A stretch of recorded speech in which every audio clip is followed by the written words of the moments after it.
D K Shivakumar ಸಂಪುಟದಲ್ಲಿ ಮಂತ್ರಿ ಆಗೋಕ್ಕೆ ಕಾಸು ಕೊಡಬೇಕಾ? ಇದು ನನ್ನ ಪ್ರಶ್ನೆ ಅಲ್ಲ. ಹೀಗೊಂದು ಸುದ್ದಿ ಬರ್ತಾ ಇದೆ. ಅದರ ಆಳ ಅಗಲ ಉದ್ದ ಎಲ್ಲ ನೋಡ್ತಾ ಹೋಗೋಣ ಬನ್ನಿ. ಡಿ ಕೆ ಸಂಪುಟದಲ್ಲಿ ಮಂತ್ರಿ ಆಗೋಕ್ಕೆ ಕಾಸು ಕೊಡಬೇಕಾ ಅನ್ನೋದು ಸದ್ಯದ ಸುದ್ದಿ. ಸ್ಫೋಟಕ ಆರೋಪ ಮಾಡಿದ್ದಾರೆ. ಯಾರು ಮಾಡಿದ್ದಾರೆ? ಎಸ್, ನೋಡ್ತಾ ಹೋಗೋಣ. ಮಾಜಿ ಮುಖ್ಯಮಂತ್ರಿ ಎಚ್ ಡಿ ಕುಮಾರಸ್ವಾಮಿ ಸ್ಫೋಟಕ ಆರೋಪ ಮಾಡಿರುವಂತಹ ವ್ಯಕ್ತಿ. ರಾಜ್ಯ ಸಚಿವ ಸಂಪುಟ ವಿಸ್ತರಣೆ ಅದಕ್ಕೆ ಸಂಬಂಧಪಟ್ಟ ಹಾಗೆ H D K big bomb ಸಿಡಿಸ್ತಾ ಇದ್ದಾರೆ. ಡಿ ಕೆ ಕ್ಯಾಬಿನೆಟ್ ಭರ್ತಿಗೆ 5:95 ಅನುಪಾತದ ಸೂತ್ರ. 5% government seat, 95% management seat. Management seat ಅಂದರೆ ಪೇಮೆಂಟ್ ಕೋಟಾ. ಹೆಂಗೆ ಈಗ ನೀವು ಇಂಜಿನಿಯರಿಂಗು, ಮೆಡಿಕಲ್ಲು ಓದುವಾಗ ಬೇರೆ ಬೇರೆ ಏನು ಬ್ರಾಂಚಸ್ಗಳಲ್ಲಿ ವಿದ್ಯಾಭ್ಯಾಸ ಮಾಡೋಕೆ ಇರುತ್ತಲ್ಲ ಕಾಲೇಜ್ಗಳಲ್ಲಿ, ಆ ರೀತಿಯಾಗಿ ಆ ಪೇಮೆಂಟ್ ಎಷ್ಟು ಅಂತ ಕಾಂಗ್ರೆಸ್ ಬಳಿನೇ ಕೇಳ್ಕೊಳ್ಳಿ ಅಂತ ಕುಮಾರಸ್ವಾಮಿ ಅವರು ಹೇಳಿದ್ದಾರೆ. ಒಂದು ಬಾಂಬ್ ಎಸ್ದು ಹೋಗಿದ್ದಾರೆ. ಇದು ಎಚ್ ಡಿ ಕುಮಾರಸ್ವಾಮಿ ಅವರ ಸ್ಫೋಟಕ ಆರೋಪ. ನಿಜಾನ ಸುಳ್ಳ? ಹಿಂಗೆ ಯತ್ನಾಳ್ ಅವರು ಹೇಳಿದರು ಇಷ್ಟಿಷ್ಟು ಸಾವಿರ ಕೋಟಿ ಕೊಡಬೇಕು ಮುಖ್ಯಮಂತ್ರಿ ಆಗೋಕ್ಕೆ ಅಂತ ಅಲ್ವಾ? ಏನಾಯ್ತು ಆ ಸುದ್ದಿ? What is the logical end? Don't know. ಸುಮ್ಮನೆ ರಾಜಕಾರಣದಲ್ಲಿ ಅರಿ ಬಿಡ್ತಾರೆ.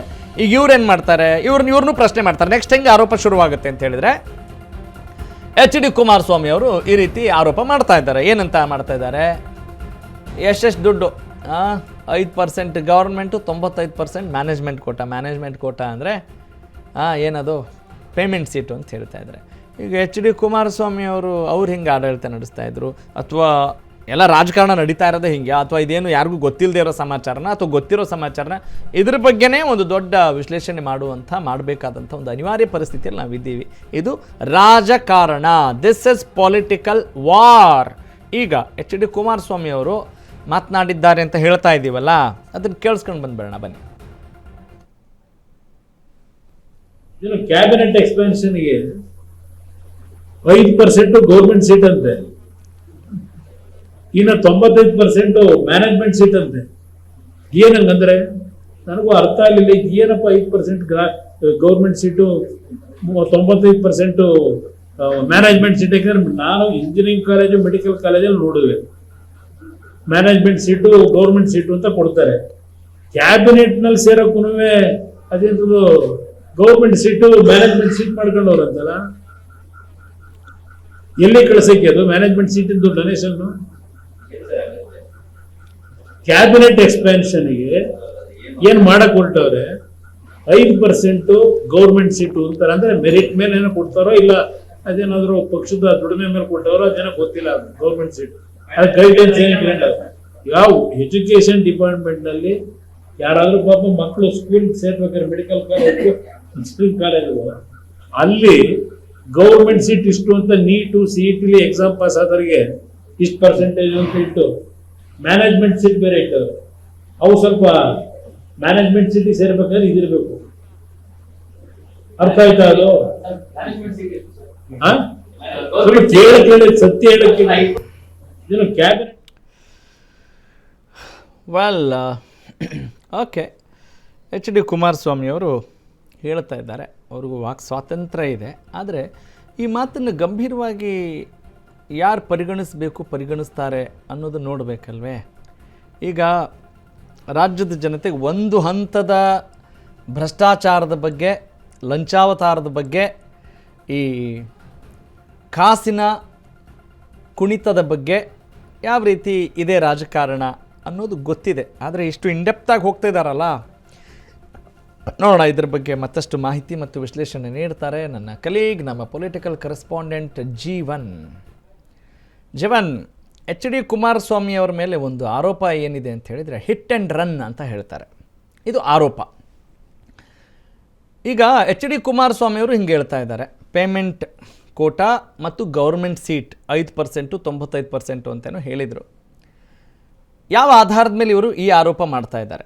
ಒಂದು, ಆಮೇಲೆ ಈ ಮುಂಚೆ ಅನೇಕರು ಆರೋಪ ಮಾಡಿದಾರಲ್ಲ.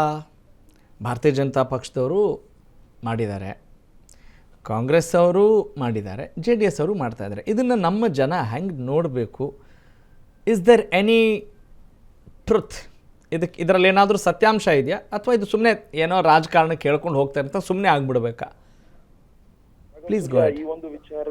ಈ ಒಂದು ವಿಚಾರದಲ್ಲಿ ಏನು ಕುಮಾರಸ್ವಾಮಿ ಅವರು ಈಗ ಮಾತನಾಡಿದ್ದಾರೆ, ಏನು 5% ಅಷ್ಟೇ ಮ್ಯಾನೇಜ್ಮೆಂಟ್ ಕೋಟಾ ಇದೆ, ಇನ್ನು 95% ಪೇಮೆಂಟ್ ಸೀಟ್ ಇದೆ. ಅಂದ್ರೆ ಕೇಂದ್ರ ಏನು ಸರ್ಕಾರ ಅಂದ್ರೆ ಏನು ಮಂತ್ರಿಮಂಡಲ ಡಿ ಕೆ ಶಿವಕುಮಾರ್ ಅವರ ರಚನೆ ಆಗ್ಬೇಕಾಗಿದೆ, ಇನ್ನು 20 ಸಚಿವರ ಅಗತ್ಯ ಇರುವಂತದ್ದು. ಸದ್ಯ ಇನ್ನು 20 ಸಚಿವರ ಅಗತ್ಯ ಇರೋದ್ರಿಂದ ಇನ್ನು ಅದ್ರಲ್ಲಿ 5% ಮಾತ್ರನೇ ಈಗ ಮ್ಯಾನೇಜ್ಮೆಂಟ್ ಕೋಟಾ. ಅಂದ್ರೆ ಇನ್ನು ಸರ್ಕಾರದ ಆಡಳಿತದಲ್ಲಿ ಅವರ ಅಭಿಪ್ರಾಯದಲ್ಲಿ ಅವರ ಕೆಲಸಗಳನ್ನ ನೋಡಿ ಏನೊಂದು ಆ ಸಚಿವ ಸ್ಥಾನವನ್ನ ಕೊಟ್ರೆ ಇನ್ನು 95% ದುಡ್ಡಿಗೆ ಮಾರ್ಕೊಳ್ತಾರೆ ಅನ್ನೋ ಒಂದು ಆರೋಪವನ್ನ ಸದ್ಯ ಕುಮಾರಸ್ವಾಮಿ ಅವರು ಮಾಡಿರುವಂತದ್ದು. ಇಲ್ಲಿ ಈವರೆಗೂ ಏನು ಕುಮಾರಸ್ವಾಮಿ ಅವರು ಆರೋಪ ಮಾಡಿದ್ದಾರೆ, ಈ ಒಂದು ವಿಚಾರವಾಗಿ ಯಾವುದೇ ರೀತಿಯಾದಂತಹ ಕ್ಲಾರಿಫಿಕೇಶನ್ ಆಗ್ಲಿ, ಯಾವುದೇ ರೀತಿಯಾದಂತಹ ದಾಖಲೆಗಳನ್ನಾಗ್ಲಿ ಕುಮಾರಸ್ವಾಮಿ ಅವರು ಒದಗಿಸಿಲ್ಲ. ಏನು ಹಿಟ್ ಅಂಡ್ ರನ್ ಅಂತ ಡಿ ಕೆ ಶಿವಕುಮಾರ್ ಅವರು ಪದೇ ಪದೇ ಕುಮಾರಸ್ವಾಮಿ ಅವರಿಗೆ ಆರೋಪ ಮಾಡ್ತಾರೆ. ಒಂದು ಅದೇ ರೀತಿಯಲ್ಲಿ ಈ ಒಂದು ವಿಚಾರಗಳನ್ನು ಕೂಡ ಕುಮಾರಸ್ವಾಮಿ ಅವರು ಸದ್ಯ ಹೇಳಿರುವಂತದ್ದು ಒಂದು ಅವ್ರು ಪ್ರೆಸ್ ಮೀಟ್ ಮಾಡುವಂತ ಸಂದರ್ಭದಲ್ಲಿ. ಆದ್ರೆ ಈ ಒಂದು ವಿಚಾರದಲ್ಲಿ ಗಂಭೀರವಾಗಿ ಪರಿಗಣಿಸಬೇಕಾಗಿರೋದು ಏನು ಅಂದ್ರೆ, ಕುಮಾರಸ್ವಾಮಿ ಅವರು ಪ್ರತಿ ಬಾರಿಯೂ ಆರೋಪ ಮಾಡಿದಂತಹ ಸಂದರ್ಭದಲ್ಲಿ ಅದಕ್ಕೆ ತಕ್ಕಂತೆ ಕೆಲವೊಂದು ಸನ್ನಿವೇಶಗಳು ನಡೆದಿವೆ.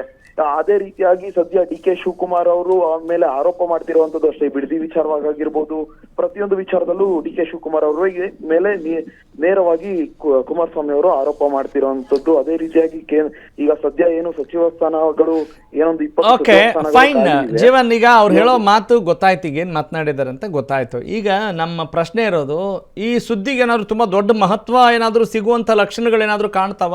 ಇದನ್ನ ಎದುರಾಳಿಗಳು ಅಥವಾ ಆಡಳಿತ ಪಕ್ಷದವರು ಇದನ್ನು ತುಂಬಾ ಗಂಭೀರವಾಗಿ ಪರಿಗಣಿಸಿ ಇದ್ರ ವಿರುದ್ಧ ಏನಾದ್ರು ಹೋರಾಟ ಮಾಡುವಂತ ಸ್ಥಿತಿ ನಿರ್ಮಾಣವಾಗಿದೆಯಾ, ಅಥವಾ ಸುಮ್ಮನೆ ಕ್ಯಾಶುಯಲ್ ಆಗಿ ತಗೊಂಡು ಬಿಟ್ಬಿಡ್ತಾರೆ ಅನಿಸ್ತಾ ಇದೆಯಾ ಈ ಸದ್ಯಕ್ಕೆ at this point of time? ಇದನ್ನ ಕ್ಯಾಶುಯಲ್ ಆಗಿ, ಯಾಕಂದ್ರೆ ಹಿಟ್ ಅಂಡ್ ರನ್ ಅನ್ನುವಂಥದ್ದು ಕುಮಾರಸ್ವಾಮಿ ಅವರು ಮಾಡ್ತಾರೆ ಅನ್ನುವಂಥದ್ದು ಕಾಂಗ್ರೆಸ್ನವರ ಅದು ಕ್ಯಾಶುಯಲ್ ಆಗ್ಬಿಟ್ಟಿದೆ. ಪ್ರತಿ ಬಾರಿ ಆರೋಪ. ಅದರಂತೆನೆ ಈ ಬಾರಿನೂ ಕೂಡ ಹಿಟ್ ಅಂಡ್ ರನ್ ಮಾಡ್ತಾರೆ ಅನ್ನೋ ಒಂದು ಆರೋಪವನ್ನೇ ಇವರು ಕಾಂಗ್ರೆಸ್ ಸರ್ಕಾರ ಅಂದ್ರೆ ಕಾಂಗ್ರೆಸ್ ನಾಯಕರು ಕೂಡ ಈ ಒಂದು ವಿಚಾರವಾಗಿ ತಗೊಳ್ಳುವಂತದ್ದು. ಯಾಕಂದ್ರೆ ಅವರ ಬಳಿ ಯಾವುದೇ ರೀತಿಯಾದಂತಹ ಆಧಾರಗಳು ಈ ವಿಚಾರದಲ್ಲಿ ಇಲ್ಲ ಅನ್ನೋ ಒಂದು ಮಾತನ್ನ ಬಲವಾಗಿ ಇಟ್ಕೊಂಡು ಇನ್ನು ಅವರ ಮಾತಿಗೆ ಜಾಸ್ತಿ ಒತ್ತನ್ನ ಕೊಡೋದಿಲ್ಲ ಅನ್ನೋ ಸದ್ಯ ಮಾಹಿತಿ ಇರುವಂತದ್ದು. Got it. Thank you Jeevan, ಧನ್ಯವಾದ ತಮ್ಮೆಲ್ಲ ಮಾಹಿತಿಗಾಗಿ. ಓಕೆ, ಈಗ ಎದುರಾಳಿ ಪಕ್ಷದವ್ರು ಏನು ಮಾಡ್ತಾರೋ ಬಿಡ್ತಾರೋ, ಆದರೆ ಅಶ್ವವೇಗ ನ್ಯೂಸ್ ಯಾಕೆ ಇದನ್ನು ಪ್ರೆಸೆಂಟ್ ಮಾಡ್ತಾ ಇದೆ, ಯಾವ ಇಂಟೆನ್ಷನ್ನಿಂದ ಪ್ರೆಸೆಂಟ್ ಮಾಡ್ತಾ ಇದೆ ಅಂತ ಹೇಳಿದರೆ ನೀವು ಡಿಸೈಡ್ ಮಾಡಿ. ಪ್ರತಿ ರಾಜಕಾರಣದ ಸುದ್ದಿಯನ್ನು ಕೂಡ ನೋಡುವಾಗ ನಾವು ಏನು ಮಾಡಬೇಕು ನೆಕ್ಸ್ಟ್. ಎಲೆಕ್ಷನ್ ಒಂದೇ ಅಲ್ವಾ, ನಾವು ಬರೀ ಏಕದಿನಕ ಸುಲ್ತಾನ್ ಆಗಿಬಿಟ್ಟಿದ್ವಿ ಪ್ರಜಾಪ್ರಭುತ್ವದಲ್ಲಿ. ಒಂದಿನ ನಾವು ಪ್ರಭುಗಳ ಥರ ಕಾಣ್ತೀವಿ, ಓಟ್ ಹಾಕೋ ಟೈಮಲ್ಲಿ ತುಂಬ ಹುಮ್ಮಸ್ಸಿಂದ ಇರ್ತೀವಿ, ಆಮೇಲೆ ಅವ್ರದ್ದೇ ಆಟ ಅಲ್ವಾ. ಹಿಂಗಿದೆ ನೋಡೋಣ, ಮತ್ತೊಂದು ಸಲ ಕೇಳಿಸ್ಕೊಂಡು ಬರೋಣ ಎಚ್ ಡಿ ಕುಮಾರಸ್ವಾಮಿ ಅವರು ಈ ಮಾತನ್ನು. Please let's have a look. Cabinet ಎಕ್ಸ್ಪೆನ್ಷನ್ಗೆ 5% ಗೌರ್ಮೆಂಟ್ ಸೀಟ್ ಅಂತೆ, ಇನ್ನು 95% ಮ್ಯಾನೇಜ್ಮೆಂಟ್ ಸೀಟ್ ಅಂತೆ. ಏನಂಗಂದ್ರೆ ನನಗೂ ಅರ್ಥ ಆಗಲಿಲ್ಲ, ಏನಪ್ಪ 5% ಗೌರ್ಮೆಂಟ್ ಸೀಟು 95% ಮ್ಯಾನೇಜ್ಮೆಂಟ್ ಸೀಟ್. ಯಾಕಂದ್ರೆ ನಾನು ಇಂಜಿನಿಯರಿಂಗ್ ಕಾಲೇಜು ಮೆಡಿಕಲ್ ಕಾಲೇಜಲ್ಲಿ ನೋಡಿದ್ವಿ, ಮ್ಯಾನೇಜ್ಮೆಂಟ್ ಸೀಟು ಗೌರ್ಮೆಂಟ್ ಸೀಟು ಅಂತ ಕೊಡ್ತಾರೆ. ಕ್ಯಾಬಿನೆಟ್ ನಲ್ಲಿ ಸೇರೋಕ್ಕೂ ಅದೇನು ಗೌರ್ಮೆಂಟ್ ಸೀಟು ಮ್ಯಾನೇಜ್ಮೆಂಟ್ ಸೀಟ್ ಮಾಡ್ಕೊಂಡವ್ರಂತಲ್ಲ, ಎಲ್ಲಿ ಕಳ್ಸಕ್ಕೆ ಅದು ಮ್ಯಾನೇಜ್ಮೆಂಟ್ ಸೀಟಿಂದು ಡೊನೇಷನ್? ಕ್ಯಾಬಿನೆಟ್ ಎಕ್ಸ್ಪೆನ್ಷನ್ಗೆ ಏನ್ ಮಾಡಕ್ ಹೊರಟವ್ರೆ, 5% ಗೌರ್ಮೆಂಟ್ ಸೀಟು ಅಂತಾರೆ. ಅಂದ್ರೆ ಮೆರಿಟ್ ಮೇಲೆ ಏನೋ ಕೊಡ್ತಾರೋ ಇಲ್ಲ ಅದೇನಾದ್ರು ಪಕ್ಷದ ದುಡಿಮೆ ಮೇಲೆ ಕೊಟ್ಟವರೋ ಅದೇನೋ ಗೊತ್ತಿಲ್ಲ. ಗೌರ್ಮೆಂಟ್ ಸೀಟ್ ಗೈಡೆನ್ಸ್ ಏನು ಯಾವ ಎಜುಕೇಶನ್ ಡಿಪಾರ್ಟ್ಮೆಂಟ್ ನಲ್ಲಿ ಯಾರಾದ್ರೂ ಪಾಪ ಮಕ್ಕಳು ಸ್ಕೂಲ್ ಸೇರ್ಬೇಕಾದ್ರೆ ಮೆಡಿಕಲ್ ಕಾಲೇಜ್ ಇಂಜಿನಿಯರಿಂಗ್ ಕಾಲೇಜ್ ಅಲ್ಲಿ ಗೌರ್ಮೆಂಟ್ ಸೀಟ್ ಇಷ್ಟು ಅಂತ, ನೀಟು ಸಿಇಟಿಲಿ ಎಕ್ಸಾಮ್ ಪಾಸ್ ಆದವರಿಗೆ ಇಷ್ಟು ಪರ್ಸೆಂಟೇಜ್ ಅಂತ ಇಟ್ಟು ಮ್ಯಾನೇಜ್ಮೆಂಟ್ ಸೀಟ್ ಬೇರೆ ಇಟ್ಟರು. ಅವು ಸ್ವಲ್ಪ ಮ್ಯಾನೇಜ್ಮೆಂಟ್ ಸೀಟ್ ಸೇರ್ಬೇಕಾದ್ರೆ ಇದಿರ್ಬೇಕು. ಅರ್ಥ ಆಯ್ತಾ ಅದು? ಕೇಳಿ ಸತ್ಯ ಹೇಳಕ್ಕೆ ಏನು ಕ್ಯಾಬಿನೆಟ್ ಎಕ್ಸ್ಪೆನ್ಷನ್ಗೆ 5% ಗೌರ್ಮೆಂಟ್ ಸೀಟ್ ಅಂತೆ, ಇನ್ನು 95% ಮ್ಯಾನೇಜ್ಮೆಂಟ್ ಸೀಟ್ ಅಂತೆ. ಏನಂಗಂದ್ರೆ ನನಗೂ ಅರ್ಥ ಆಗಲಿಲ್ಲ, ಏನಪ್ಪ 5% ಗೌರ್ಮೆಂಟ್ ಸೀಟು 95% ಮ್ಯಾನೇಜ್ಮೆಂಟ್ ಸೀಟ್. ಯಾಕಂದ್ರೆ ನಾನು ಇಂಜಿನಿಯರಿಂಗ್ ಕಾಲೇಜು ಮೆಡಿಕಲ್ ಕಾಲೇಜಲ್ಲಿ ನೋಡಿದ್ವಿ, ಮ್ಯಾನೇಜ್ಮೆಂಟ್ ಸೀಟು ಗೌರ್ಮೆಂಟ್ ಸೀಟು ಅಂತ ಕೊಡ್ತಾರೆ. ಕ್ಯಾಬಿನೆಟ್ ನಲ್ಲಿ ಸೇರೋಕ್ಕೂ ಅದೇನು ಗೌರ್ಮೆಂಟ್ ಸೀಟು ಮ್ಯಾನೇಜ್ಮೆಂಟ್ ಸೀಟ್ ಮಾಡ್ಕೊಂಡವ್ರಂತಲ್ಲ. ಓಕೆ, ಮ್ಯಾನೇಜ್ಮೆಂಟ್ ಸೀಟೋ ಗೌರ್ಮೆಂಟ್ ಸೀಟೋ ನಮಗಂತೂ ಗೊತ್ತಿಲ್ಲ. ನಮಗೇನಾದರೂ ಹೇಳಿ ಕೇಳಿ ಮಾಡ್ತಾರಾ? ಅದಕ್ಕೆ ಎಲ್ಲ ಈ ಒಂದು ಹೊಸ ಪರ್ಯಾಯ ಶಕ್ತಿ ಬರಬೇಕು ಅನ್ನೋರು ಪಾರದರ್ಶಕತೆ ಇರುವಂಥ ಆಡಳಿತ ಬೇಕು. ಅದಕ್ಕೆ ನಾವೆಲ್ಲ ಸಪೋರ್ಟ್ ಮಾಡಬೇಕಾ ಮಾಡಬಾರ್ದಾ ನೀವು ಡಿಸೈಡ್ ಮಾಡಿ. ಕುಮಾರಸ್ವಾಮಿ ಅವರು ಹೇಳೋದು ಸುಳ್ಳ ನಮಗಂತೂ ಗೊತ್ತಿಲ್ಲ, ನಿಜಾನ ಅದು ಕೂಡ ಗೊತ್ತಿಲ್ಲ ಅಲ್ವಾ. ಅದನ್ನು ಪರಾಮರ್ಶೆ ಮಾಡಬೇಕು ಅಂತ ಹೇಳಿದ್ರೆ ಇದು ದೊಡ್ಡ ಮಟ್ಟದಲ್ಲಿ ಇದು ಅಫೆನ್ಸ್ ಅಲ್ವೇನ್ರಿ ಹೀಗೆಲ್ಲ ಮಾಡೋದು. ಇವ್ರು ಹೆಂಗೆ ಅಷ್ಟು ಸರಾಸಗಟಾಗಿ ಸುಮ್ಮನೆ ಇದ್ದಾರೆ? ದೊಡ್ಡ ಸ್ಟ್ರೈಕ್ ಆಗಬೇಕು, ಇದಕ್ಕೆ ಆದಂಥ ಒಂದು ಪ್ರೂಫ್ನ ಕೊಡುವಂಥ ಪ್ರಯತ್ನ ಮಾಡಬೇಕು. ಬೇರೆ ಇದಕ್ಕೆಲ್ಲ ಮಾಡ್ತೀರಾ? ಯಾಕಂತ ಹೇಳಿದರೆ ನಾವೆಲ್ಲರೂ ಒಂದೇ ದೋಣಿಯಲ್ಲಿ ಹುಟ್ಟಾಕ್ತಾ ಇದ್ದೀವಿ ಅಂತ ಅವರು ತೋರಿಸ್ತಾ ಇದ್ದಾರೆ. ಒಂದು ಗಾಜಿನ ಮನೆ ನಿಂತ್ಕೊಂಡು ಮತ್ತೊಂದು ಗಾಜಿನ ಮನೆಗೆ ಹೊಡೆಯುವಂಥದ್ದು ಇದು ತಲತಲಾಂತರಗಳು ಬಂದಿರುವಂಥ ಒಂದು ಸಂಪ್ರದಾಯ. ಅದನ್ನು ನಿಮಗೆ ನಾನೇನು ಬಾಯ್ಬಿಟ್ಟು ಹೇಳಬೇಕಾಗಿಲ್ಲ, ನೀವು ಅರ್ಥ ಮಾಡ್ಕೊಳ್ತೀರಿ. ಆದರೆ ಇಂಥ ವಿಚಾರವನ್ನು ಹೇಗೆ ನೋಡಬೇಕು, ಇನ್ನು ಮುಂದಾದರೂ ಗಾಂಭೀರ್ಯತೆ ಪಡೆದುಕೊಳ್ಬೇಕಾ ಪಡ್ಕೊಳ್ಬಾರ್ದಾ, ಒಳ್ಳೆಯ ಆಡಳಿತ ಬೇಕಾ ಬೇಡವಾ?